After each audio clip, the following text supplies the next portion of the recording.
Back to Eden. In die wêreld waarin ons leef, is daar hierdie vergelyking. Ek dink die Christene ook trap in die gat om onsself met die wêreld te vergelyk. Wat se kar is 'n goeie kar? Wat se huis is 'n goeie huis? Wanneer is mens gereed vir kinders? Want jy kan nooit regtig gereed wees nie, maar ek dink media maak dat mens vreeslik vergelyk en kyk na die wêreld en jouself dan vergelyk met die wêreld en wat die wêreld se idee van 'n ideale gesin. Ideaal is 2 kinders en verkieslik 'n seentjie en 'n dogtertjie, dan jy nou een van elk. Daar is 'n mate van 'n bereidheid om gemak op te gee as jy sê ons is gereed om 'n groter gesin te wees. Back to Eden. Returning home. Back to Eden.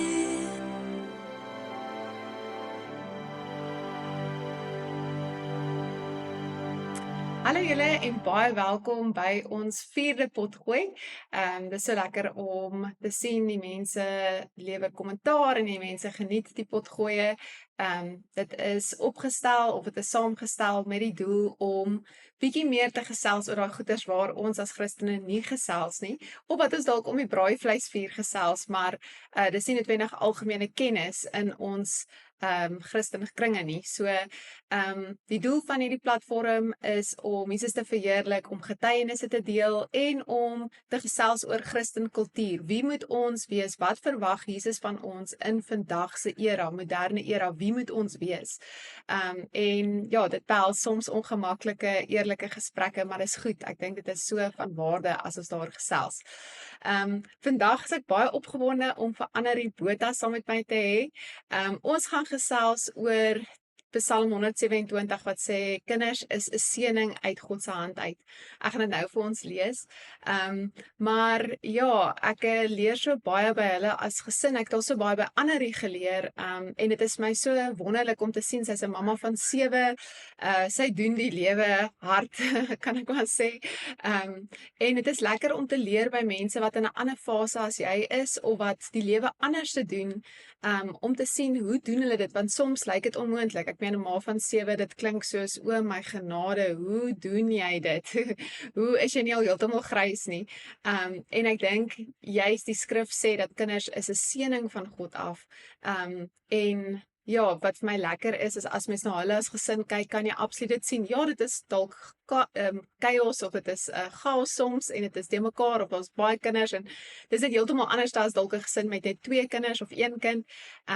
Maar dit is nog steeds 'n seëning. Mens kan sien dit is 'n seëning. Dit is nie asof mens met ander praat en dit lyk asof dit vir haar regtig baie swaar is nie. Dit voel vir my jy sê, nee, sy kry dit nou nogals reg. So ons gaan vandag 'n bietjie by haar intap en by haar ervaring intap om te hoor hoe doen hulle dit en wat is hulle perspektief, want duidelik het hulle 'n ander perspektief, die feit dat hulle bereid is om 7 kinders aan te pak. Ek praat daarvan asof dit abnormaal is eintlik baie normaal om 'n groot gesin te hê. Ek dink ons samelewing vandag maak 'n groot gesin iets abnormaal en dis nie eintlik die geval nie en daaroor gaan ons ook gesels. So Annerie, stel 'n bietjie jouself bekend. Wie is jy? Waar bly julle? Wat doen julle? Ja, dit sal net lekker wees as jy 'n bietjie vir die mense vertel wie is jy as jy by die huis is. Hey Karen, baie dankie vir die geleentheid. Dit was vir my 'n baie interessante onderwerp wat jy wil bespreek, maar baie lekker. Daar is baie om te sê. Soos jy reeds gesê het, ons het 7 kindertjies. Oudste Boet is nou amper 14. En dan klein babatjie is 2. So dit is soms so 'n hele so elke tweede jaar was daar nog 'n babatjie in ons huis. En dit is eintlik vreemd nou om nie 'n babatjie in die huis te hê nie. Ons is hier in Potchefstroom en my man besit en bestuur 'n privaat skool in die dorp en ek is 'n tuismamma, maar dan nou mamma met al die ander career opties daaraan gekoppel. Okay. Awesome. Okay, voordat ons wegspring, wil ek sommer net vir ons hierdie Psalm 127, ek lees dit uit die Afrikaans 2020 vertaling, vanaf vers 3. Kyk, seuns, in Engels sê the children, maar hierdie Afrikaanse vertaling sê nou seuns. Seuns is 'n erfdeel wat van die Here kom. Die vrug van die moederskoot is 'n beloning. Soos pile in die hand van 'n krygsheld, so is die seuns van jou jeug. Gelukkig is die man wat sy pylkoker met hulle gevul het. Hulle sal nie beskaamd staan wanneer hulle met vyande in die stadspoort woorde wissel nie. So ja, jy sien ons maar net dat kinders is 'n seëning van God af, dis 'n erfdeel, dis 'n beloning van die moederskoot.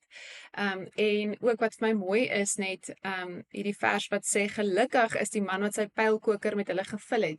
Met ander woorde, dit is asof die skrif sê, of nie asof nie, die skrif sê eintlik, kinders is 'n wapen, dit is 'n dit is, soos hulle sê, 'n pyl waarmee jy die vyand kan aandurf en kan aanvul. So ja, Annerie, kom ons begin met ons eerste vraag. Dit lyk in vandag se tyd asof, as ek nou maar net dink aan die mense in my ouderdomsgroep, mense begin al hoe later kinders kry, en al hoe minder. Dit is asof ons eers wil al ons goed reg hê voordat ons die ding van kinders aanpak.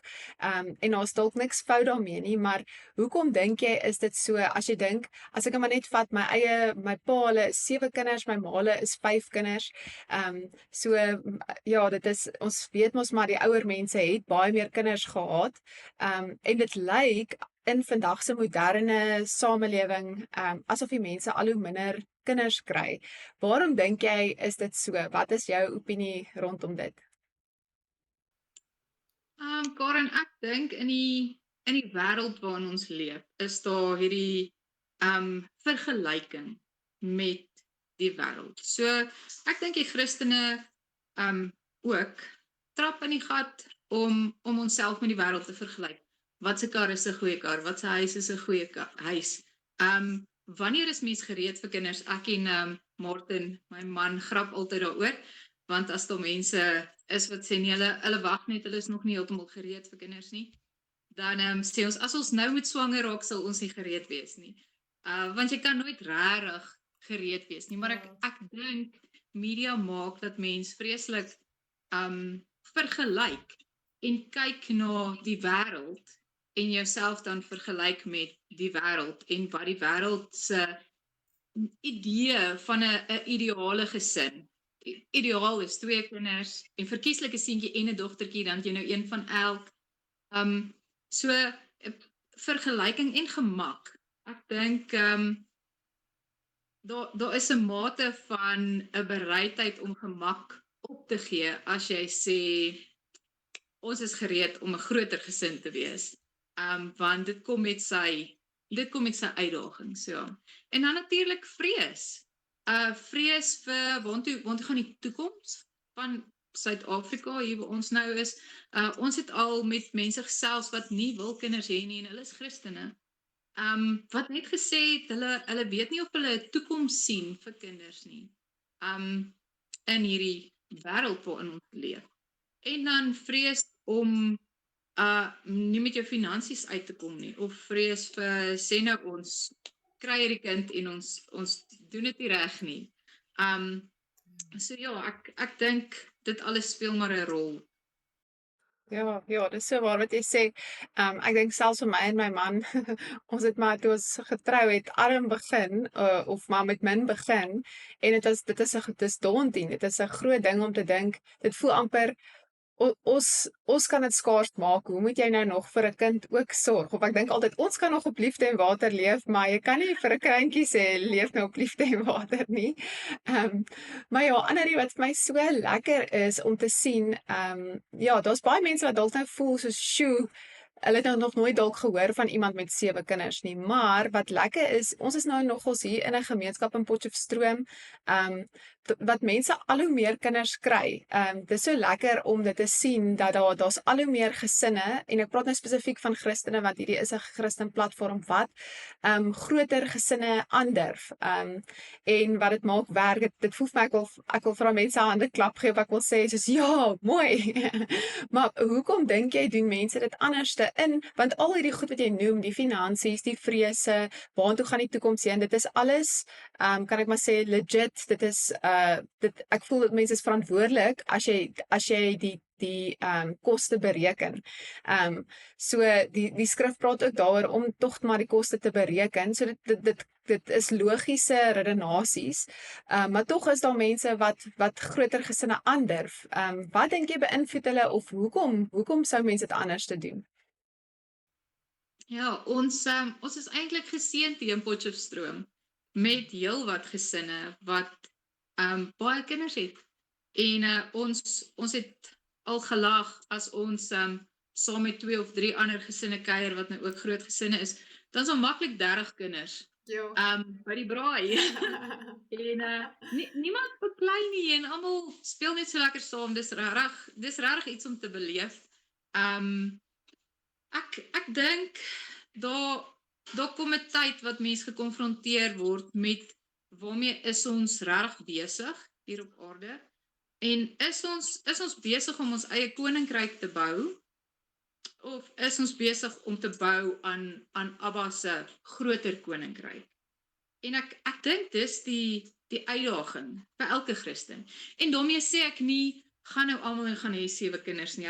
Ons moedig nie mense aan om dit sommer net te doen nie. Alhoewel dit baie lekker is. Ek dink as mens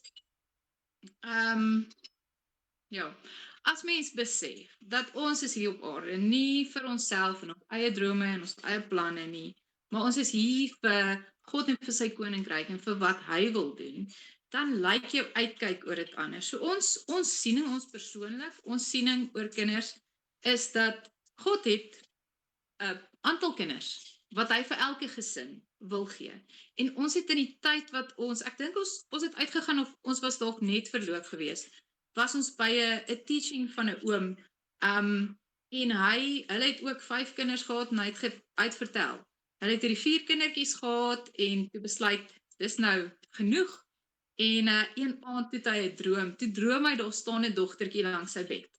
En die dogtertjie sê vir hom, "Pappa, hoekom wil jy my nie hê nie?" Ja. En hy het gehuil soos hy dit vertel, die oom.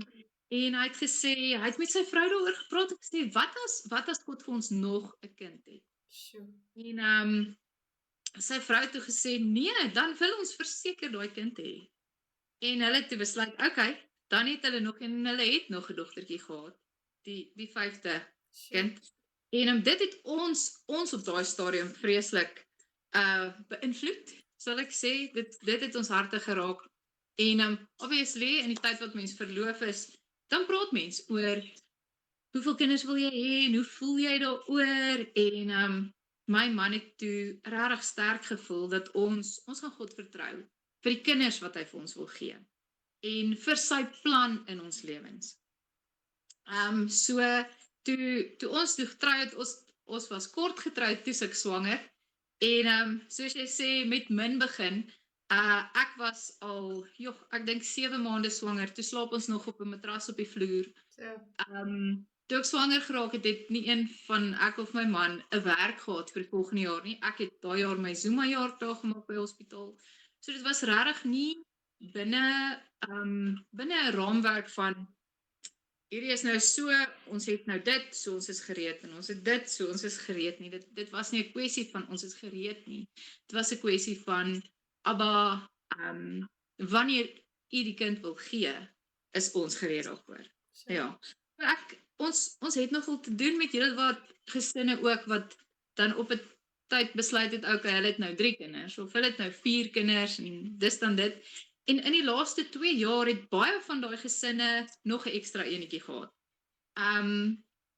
So ek grap altyd, dan sê ek vir mense, as hulle nou hulle kinders hier wil wat kuier of speel, dan sê ek vir hulle 1 meer. Vir ons nou is 1 meer nie veel nie. So ja, ek dink regtig en as mens met ouer tannies praat, dan veral die wat nou sien ons het baie kinders, dan is daar baie van hulle wat altyd sê, ag, ek het altyd gewens ons kon nog eenetjie hê. Of as ek nou terugkyk, dan dink ek as ons nog een of twee sou hê. So ja, en dit is net 'n ander mindset om te weet ons bou aan 'n koninkryk. Ons is besig met koninkrykswerk. En dan in dit wil ek 'n disclaimer insit hieronder, net so iets om oor te dink. Ek het op 'n stadium met 'n groep vroue gepraat oor kontrasepsie en hoe mense dan nou daaroor voel en daarmee maak. En toe eintlik vir hulle gesê, selfs in die woord is daar goed wat teenstrydig is. Ek wil in Genesis dan sê God, dis nie goed vir 'n man om alleen te wees nie, ek maak vir hom 'n vrou. En dan as jy gaan kyk in die Nuwe Testament, in 1 Korintiërs 7, dan sê Paulus, dis nie goed vir 'n man om te trou nie. So, hoe dan nou? Hy sê nou iets wat teenstrydig is met dit wat God gesê het. En eintlik gaan dit oor die hele stuk daar in hoofstuk 7 gaan oor koninkrykswerk. So dit gaan oor as jy 'n enkel lopende man is, kan jy soveel meer vir die koninkryk doen. Ek dink in sekere gevalle, want ek bedoel ons bou koninkryk verseker hier by die huis. Maar dit gaan oor 'n koninkryksperspektief en dat mens die groter prentjie raak sien en nie net my lewe hier op aarde en wat ek moet bymekaar maak en opbou en regkry en daai nie. So, dis goed gesê, dankie. Nou, so gepraat van finansies, ja, hoe lyk finansies met 'n gesin van 7? Want ek kan dink dit lyk heelwat anderste, veral byvoorbeeld nou ek weet nie, ek is nie seker of het jy 'n vorm van 'n ander inkomste of so, of is Martin alleen die broodwinner nie. Maar hoe lyk finansies en is karige of min finansies, is dit 'n rede om nie 'n groot gesin te hê nie, in jou opinie? Ek wil ook maar sê julle elke persoon moet gaan bid en vir die Here vra. Ek dink dis die punt daarvan, dat ons selfs ons gesinsbeplanning terugvat na God toe en vra, Here, wat is u wil? Dit is die hart daar agter. Hierdie is nie om te sê groot gesinne is reg en klein gesinne is verkeerd nie. Ek weet van baie mense in bediening waar die Here vir hulle sê 2 kinders, julle moet 2 kinders kry. En ja, so ek dink dit is maar die hart daarvan. Ek wil net dit duidelik sê, jy moenie nou veroordeel voel as jy net 1 of 2 kinders het nie, maar dit is dalk 'n uitnodiging om te gaan bid en vir God te vra, Here, wat is u plan met ons gesin? So dit is eintlik die hart van hierdie potgooi. Maar ja, in terme van finansies, is karige of min finansies, jy sê nou julle het met min begin, selfs dalk werkloos aan die begin van die hele reis met kinders, is dit 'n rede om nie kinders te, of om min kinders te kry, om nie 'n groot gesin na te jaag nie? Hoe maak julle dit werk met finansies? Ja, die finansies in ons gesin is 'n interessantheid. Ek dink soos jy nou genoem het toe ons begin het, my man het toe nie 'n werk gehad nie. Ons het op 'n plaas gebly in 'n regte moedersplaas huisie, en op die vloer geslaap soos ek genoem het. En daar was 'n tannie gewees, die plaas eienaar. En sy het vir ons gesê, julle sal sien, die Here sorg vir die kinders en die ouers eet net saam. En ons sien dit keer op keer op keer. Ja, so in terme van finansies, my man het nou obviously 'n werk. Ek werk ook van die huis af. So ek help met die skool se ekstras. Ek doen so 'n bietjie bemarking hier en daar, 'n bietjie fotografie, enige ekstra ietsies, en dan help ek my kinders om hulle besighede te bedryf. En dit is amper 'n voltydse werk. Ja, Om seker te maak dat elkeen se besigheidjie waarmee hulle besig is, die gang bly. Ek sal nou dalk iets daar sê. Maar ek het toe ek jou vragie skry, toe dink ek, kom ek kyk net. Ek weet self nie regtig hoe voel ons kinders daaroor.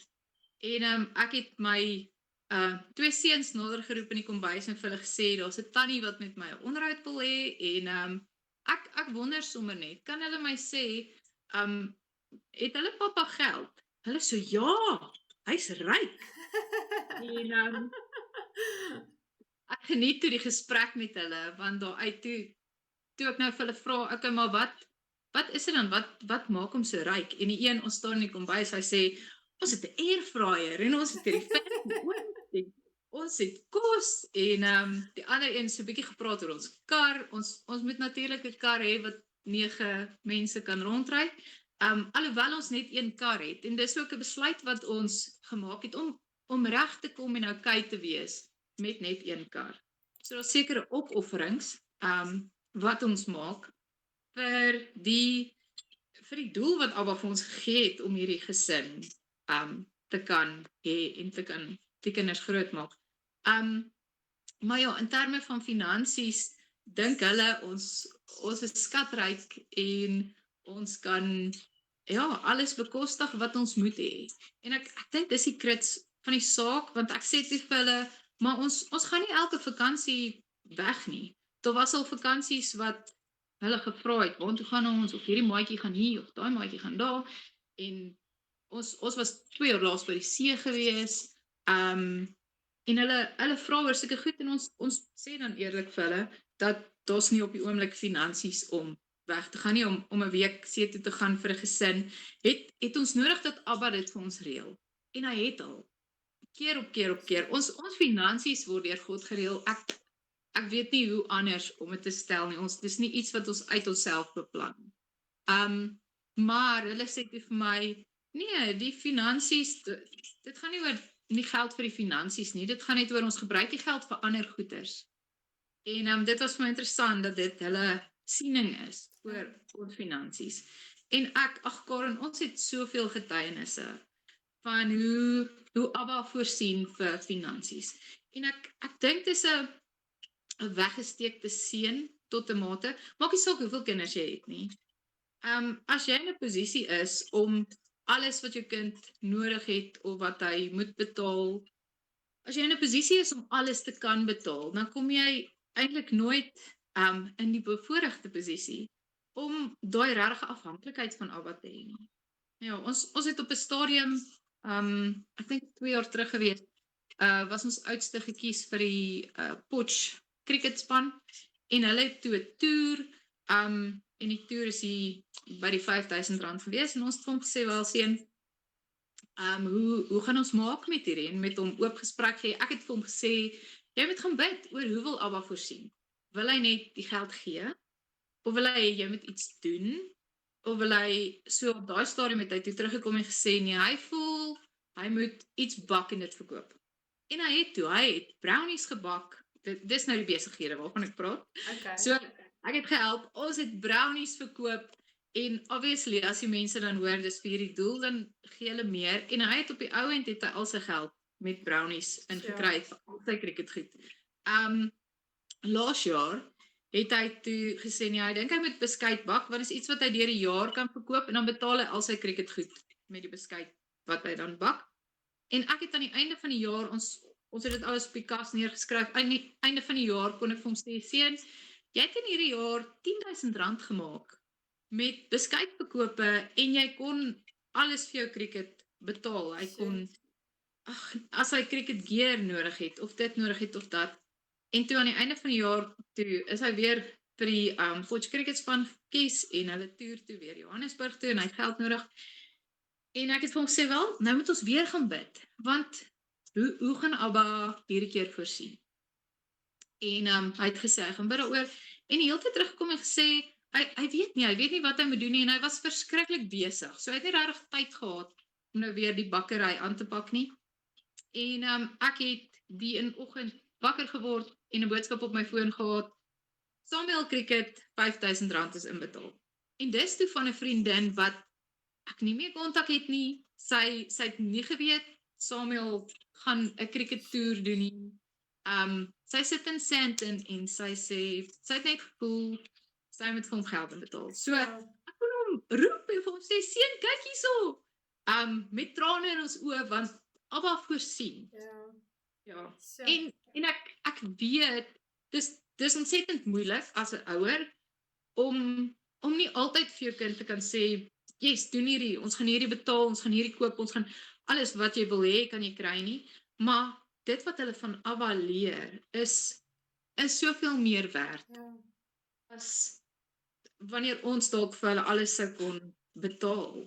Want later in hulle lewe dan kom hulle dalk op 'n plek waar hulle ook regtig moet vertrou vir iets groots en dan weet hulle kan hom vertrou want hy kan voorsien. Ja. So ja, finansies is regtig finansies in ons huis is net 'n getuienis. Ja. So. Dis mooi, dit is so goed dat jy sê, want as ek dink, ek het toe ek 20 was of 20, ja, tot bekering gekom of wedergebore geword.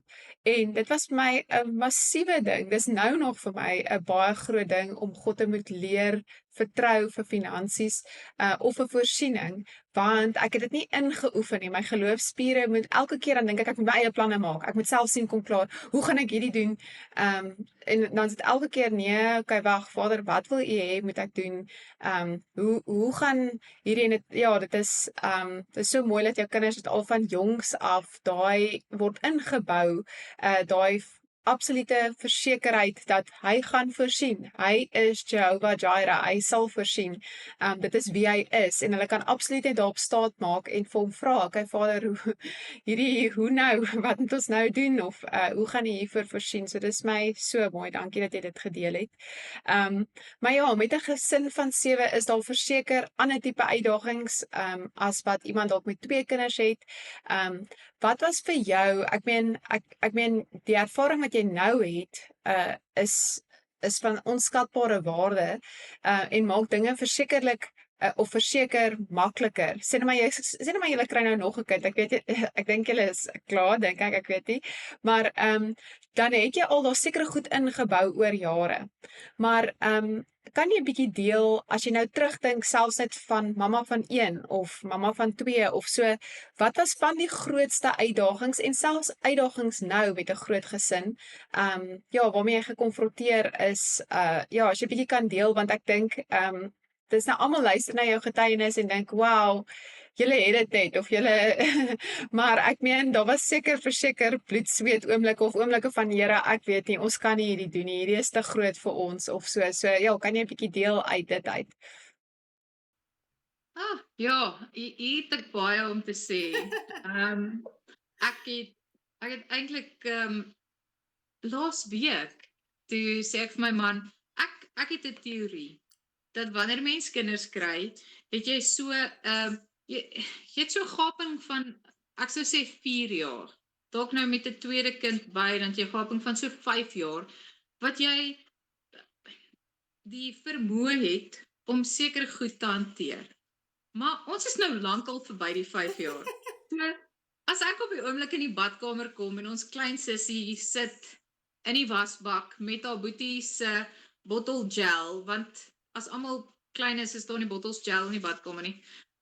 Maar die ouer seuns gebruik nou al gel. So sy sit met die bottel gel en sy smeer alles met gel.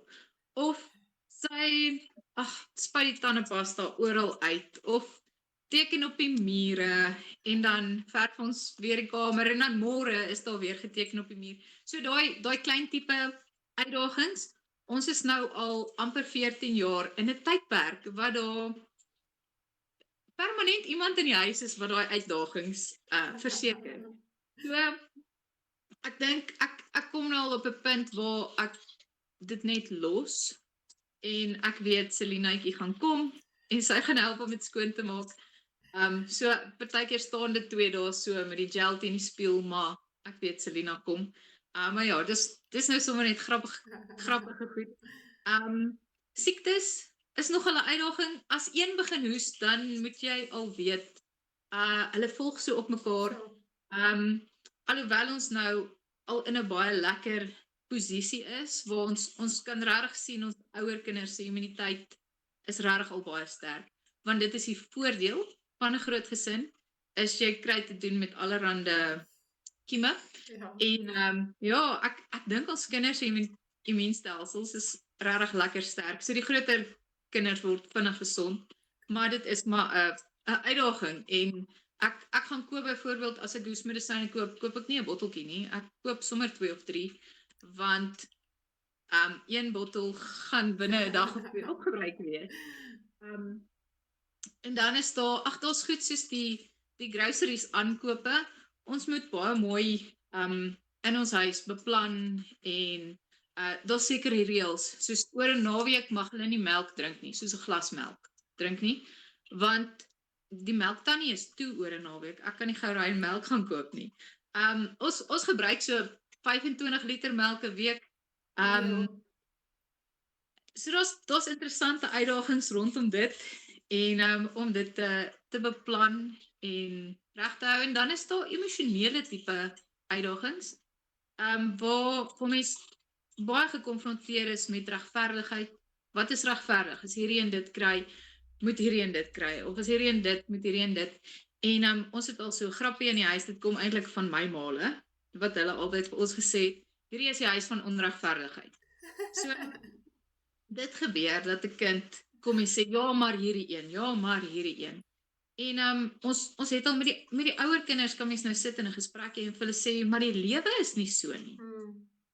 Die lewe is eintlik onregverdig.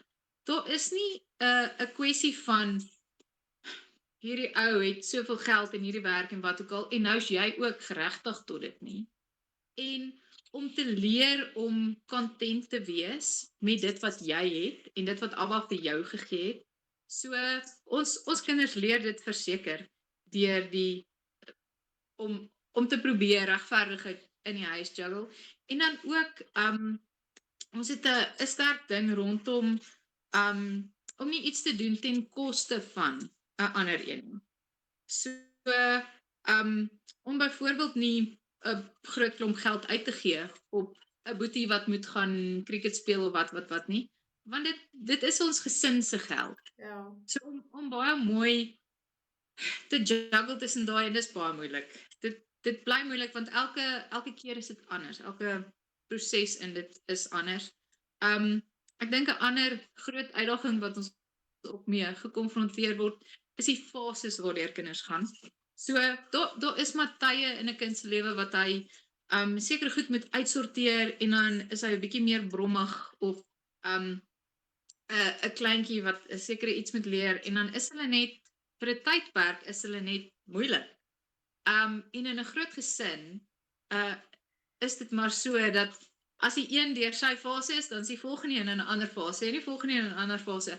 So daar's min tye wat dit regtig net smooth sailing is. Wat almal net vir daai week nie 'n issue of 'n probleempie het om uit te sorteer nie. So mens moet die hele tyd op dit wees. Mens moet die hele tyd bewus wees van wat het hierdie een nodig, wat het daai een nodig. En ek dink om intentioneel by elkeen uit te kom.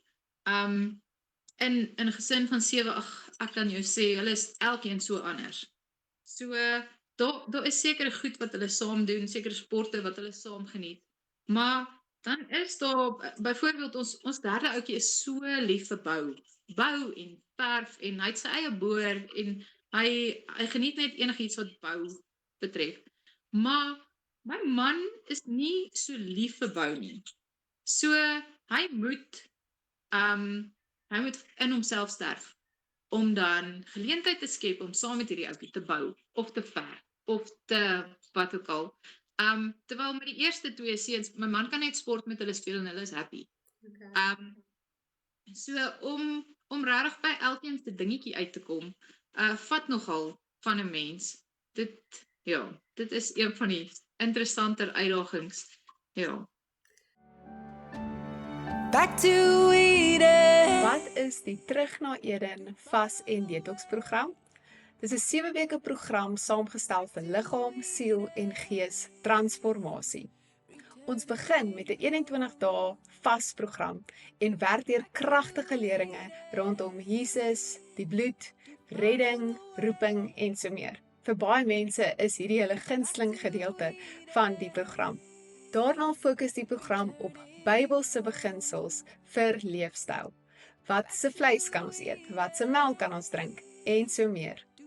Die program is so opgestel om week vir week hierdie leefstylbeginsels te inkorporeer en om dan na 7 weke 'n totaal en al nuwe leefstyl te kan volg wat doenbaar is. Hierdie program hardloop dwars deur die jaar, so kontak my gerus as jy wil transformasie ondergaan in liggaam, siel en geesgebied.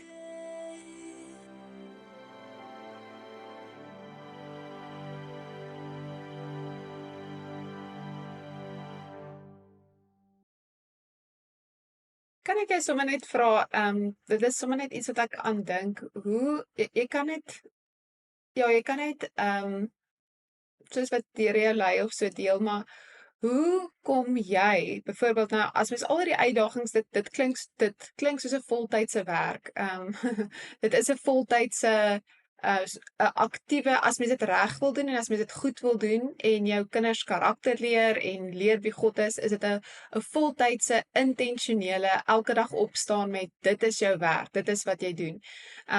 Hoekom jy wat ander is, wat mamma is van 7, hoekom jy by die Here uit? Hoe maak jy jou tank vol? Ja, want die ding is, wat vir my verskriklik erg was, net met my eerste kind, was daai eerste 6 maande het my gevoel, ek kan glad nie meer my tyd met God hê nie, want sy drink deur die aand, ek is moeg, ek is nie meer lus, ek is nie lus om 4 uur op te staan, as ek nou net 3 uur geborsvoed het nie. So, hoe lyk dit, hoe lyk dit vir jou om seker te maak jy funksioneer, want dit help nie jy hardloop op 10%, maar jy moet vir almal nog gee en jy het niks om te gee nie. Ja. Ek het eintlik in hierdie week net met 'n mamma daaroor gesels. Sy is op die oomblik swanger met haar 3de kind. En sy sê sy voel net sy maak dit nie. Sy verdrink, sy kom nie by Abba uit nie. Sy's nie die ma wat sy moet wees nie, sy's nie die vrou wat sy moet wees nie. En op die ou end van die dag het dit eintlik uitgekom by die verwagting wat sy voel almal van haar het en die verwagting wat sy vir haarself stel. So, daar is 'n skrif in Psalm wat God sê hy lei sy volk soos skape en dan sê dit and he gently leads those with young. So, Abba weet ons het kinders, Abba weet ons is besig, hy weet ons aandag is verdeel, en hy gee nie om sy aandag te deel met ons kinders nie. Dit klink dalk snaaks, en eintlik het ek hierdie is nou 'n heel ander topic eintlik om oor te praat, maar ek het tot toe gechallenge om bietjie te gaan kyk, in Levitikus, dan is een van die wette dan nou maar, en dis nou nie moet die wet toepas nie, kom ons gaan nie daar nie. Maar een van die wette is dat wanneer 'n vrou swanger is en 'n kind gehad het, dan is sy basies onrein verklaar. En ons as 'n mamma kan kyk daarna en sê, ja, dis harsh. Soos vir 66 dae na geboorte is ek nou onrein. Ja. So, dis nie fair nie, maar ons sien nie God se hart daarin nie. God se hart in dit is, hy weet 'n mamma gaan deur woeste emosionele op en afs. En 'n mamma het goed wat haar aandag verg. En hy basies sê hy daarmee, luister hier wêreld. In hierdie tyd hoef die mamma nie kos te maak nie. Sy hoef nie community goed by te woon nie. Sy hoef nie tempel toe te gaan nie. Sy hoef nie kerk toe te gaan nie. Ek kan wag. Soos God sê eintlik, ek as God kan wag. So, die wêreld kan ook wag vir die mamma, om te fokus op dit wat sy moet fokus vir nou. En ek het, dis nou al 'n hele ruk terug, seker, maklik 10 jaar terug, wat ek op hierdie afgekom het. En dit het my so geseën, om te weet, dit is okay. Die verwagting, wat ek het vir myself, of ek moet dit doen en dit doen, ek moet lees jou Bybel, bid elke dag. Ek was net vrygemaak van daai verwagting, want dit is 'n verwagting wat ek op myself gestel het. Nie wat God vir my het nie. En dit daar gelaat, kom God dan, en hy kom ontmoet mens in die kleinste, eenvoudigste taakies. Ek persoonlik, ek gaan stap in die oggend met my 2 meisies wat hier by my by die huis is, as die res skool toe is, dan laai ek hulle in die pram en ek gaan stap. En ek is net intentioneel oor die tyd wat ek het om dit te gebruik. As ek skool toe ry om die kinders te gaan kry, dan sit ons worship musiek aan. My kids love musiek in die kar. Alle kinders doen eintlik. So ons sit worship musiek aan en ons sing kliphard.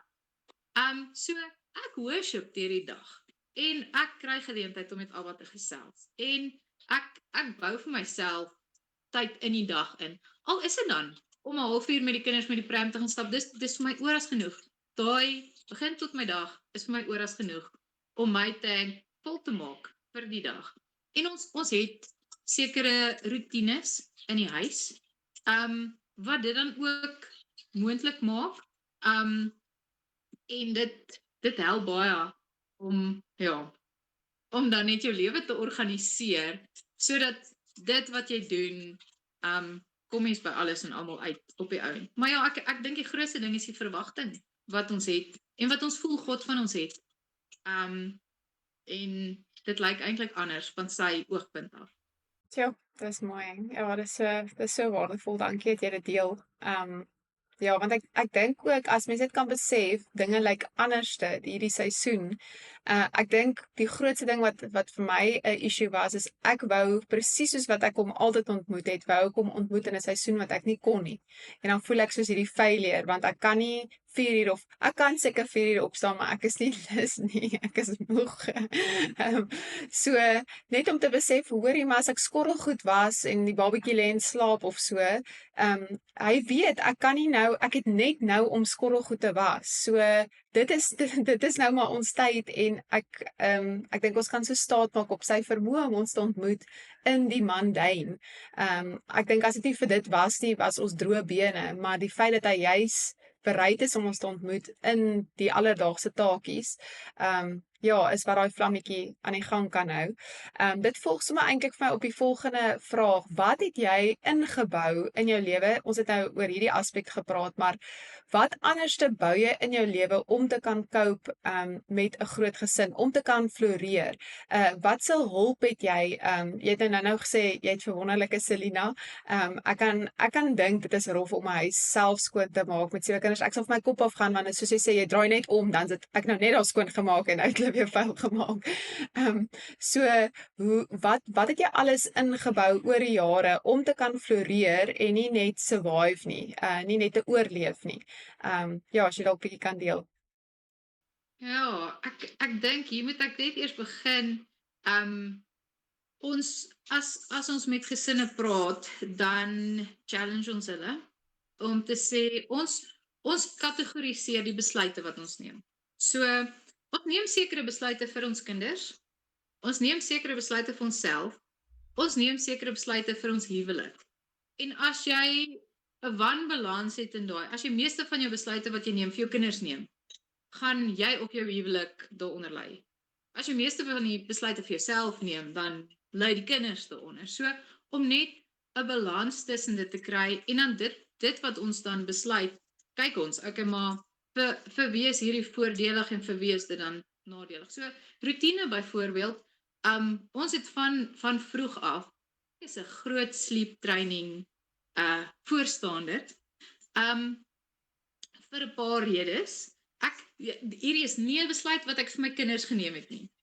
As ek vir my kinders sou besluit, yes, dan sou ek seker by hulle lê vir 'n halfuur totdat hulle aan die slaap raak. Dit sou 'n besluit vir hulle wees. Hierdie is 'n besluit wat ek maak vir myself en vir my huwelik. So ons sit die kleintjies 7 uur in die aand in die bed en ek soen hulle nag en sit die lig af en maak die deur toe. En dit maak my 'n beter mamma as ek in die aand net bietjie 'n tyd het vir myself en vir my man. So 7 uur in die aand is die kinders in die bed en teen 7:30 is die grootkinders in die bed. Die wat kan lees, mag nog lees tot so 8 uur se kant, dan sit ligte uit. Hulle is in elk geval toegaai in die aand. Teen die tyd dat ons 8 uur hulle ligte wil afsit, is hulle lankal aan die slaap. So ons is erg oor roetine, ons is erg oor saam eet. Ek het eintlik so gelag nou die aand, want nadat ek nou met jou gesels het, nou kyk ek so of uit vir wat is nou anders aan hierdie groot gesin ding. En ons sit aan tafel en ons elke 2 sekondes is daar 'n uitbreek in lag oor hierdie een wat iets vertel of hierdie een wat iets vertel van sy dag. So ons cherish regtig en beskerm familietyd en familietradisies. Ons het vir al hierdie jaar besluit, ons gaan bietjie fokus op familietradisies. soos wat is tradisie in ons gesin? So dis dis alles goeders wat maak dat mens daai eenheid bou, want tradisie doen dit maar. Ja. En dan die rotine maak dat elkeen weet wat van hom verwag word. As ons in die aand vir die seuns sê, okay seuns, gaan bad en stort en tandeborsel, dis nou tyd, dan weet hulle moet dit nou doen want hulle moet in die bed kom. So dit help baie om daai rotine te hê, net om mense eie sanity te behou, en dan het ek en my man dan tyd vir mekaar in die aande. Ander ding wat ons ook doen met die kinders is, ons het slaapies op 'n Saterdag. So op 'n Saterdag hier rondom 12:00, 11:30, 12:00 moet almal gaan lê. Jy het nie 'n keuse nie. Maak nie saak of jy 14 jaar oud is en nie meer 'n middagslaapie vat nie. Jy gaan lê en jy gaan lees, want mamma en pappa wil ook rus. So ek dink ook die kinders in die gesin weet die goed wat ons doen gaan oor dit moet vir almal wees. Kan nie net wees vir my nie. Ja, so dit help. Dit help baie. Ek en my man het ook 'n reëling dat een keer 'n jaar gaan ons weg. Net ek en hy, sonder die kinders. Ons los die kinders vir ons deel hulle op. So 3 gaan hiernatoe, 2 gaan soontoe, 2 gaan soontoe. Die oupas en die oumas help verskriklik baie. En dan gaan ons weg. Ons gaan alleen weg, net ek en hy. 'n Aand of 2 aande. Daar was tye wat ons dan babas saamvat en dis dan altyd snaaks. Ek onthou ons was een keer in Clarence gewees en een van die dogtertjies was 'n baba, so sy was saam en ons het in die restaurant ingegaan met hierdie currycots, het hom daar neer en sy het die hele ete deur geslaap en ons het heerlik gekuier en toe daar uit en daar was mense wat ons daar gesien het en hulle sê vir ons, "Joh, hierdie babatjie van julle, dis amazing, hoe kry julle dit reg?" En my man het so gekyk en sê hy, "Ek dink is die beloning vir as mens 6 kinders het, dan by die 6ste een, dan het Abba net genade oor jou." Ja, maar dit is ook iets wat regtig belangrik is om nog steeds tyd te maak vir mense huwelik en vir jouself en dan vir die kinders. So ons kategoriseer net ons besluite en dit waarop ons dan ons tyd spandeer. Ja, en soos ek gesê, help. Ons het oupas en oumas in die dorp, ons is baie bevoorreg om dit te hê. Daar was 'n tyd wat dit nie so was nie. Maar vir hierdie tyd wat dit so is, geniet en waardeer ons dit verskriklik baie. Oupas, oumas, tannies, ooms. Ja, almal help en die kinders self help ook. Ons noem dit kaswerkies. So ons het 'n kas met chalk en hulle die oudste kinders wissel dan. So oudste sussie, sy's nou 6, so sy dek elke aan die tafel en sy maak die area waar hulle broodjies vir hulle self maak sy skoon. Want dit moet daagliks skoon gemaak word. Dit is 'n redelike storie. En dan die res wissel tussen om die hoenders en die honde kos te gee en poe op te tel en om die skottelgoedwasser te pak en om die badkamer skoon te maak. So hulle roteer so weekliks en hulle kry dan geld vir die daaglikse werkies en as jy 'n dag nie jou werk gedoen het nie, dan word jou geld gemeen. So hulle leer ook baie vinnig. As iemand nie die werk doen nie, dan moet mamma dit doen want dit moet gedoen word. So hulle betaal my dan tegnies om dit vir hulle te doen. Maar dit help vreeslik baie om hulle te hê om te help. Ons het byvoorbeeld nie tuindiens, so ons kinders help self om die gras te sny, om die onkruid te spuit, om dit te doen wat nodig is. Ons derde seentjie wat so hou van verf, hy was die naweek op die dak, besig om die dak te verf, saam met sy pa en 'n mannetjie wat ons gekry het om te help. So, hulle dra by tot die gesin. Ja, en dit help baie, as mens jou kinders laat deel en laat help, om die goed gedoen te kry. Ek graag baie, ek sê vir die mense, as ons nou sou see toe gaan, sou dit vir my soveel makliker wees, as toe ons net 3 kinders gehad het, want ek klim uit en ek vat my koffie en ek stap strand toe, want elkeen weet wat hy moet vat. Hierdie een vat die baba, daai een vat die sakke, daai een vat die sambreel, daai een vat die dit. Hulle help almal. So dis amper dis makliker. Dit klink snaaks, né? Maar dis makliker om meer kinders te hê. Ja. Ja, ek het nou al baie gehoor van mense wat baie kinders het wat sê dit is eintlik baie makliker. Want teen die tyd wat die ouer as hulle sê as jy net hard werk met die eerste 3, dan hulle sit nogal die standaard vir die jonger kinders want hulle weet, nee, ek was nie hierdie toegelaat nie, so sussie, jy mag dit ook nie doen nie. So hulle word sommer die polisie manne en almal in die huis. Maar ja, Annerie, baie dankie. Ek sien ons tyd, ons het nou lekker gesels, maar ek waardeer jou wysheid so baie en dankie net vir 'n ander perspektief. Ek dink baie keer as mense dink aan groot gesinne, dan dink hulle jy hou nie kop bo water nie en ek dink almal hierdie was net vir my so mooi eintlik weer wat jy gesê het, of om die werkies te verdeel, almal dra by tot die huishouding, wat ek dink baie mense dink al daai goed gaan op my val. Ek as mamma gaan die huis moet skoonmaak en obviously jy maak ook skoon, maar die kinders help, hulle dra by tot die huishouding, en hulle bring soveel kleur en lewe tot die hele prentjie. Ja, dat ek dink dit is eintlik 'n groot vreugde. Ja, as mens net ek dink ons moet ons perspektiewe verskuif rondom hoe 'n groot gesin gedoen word.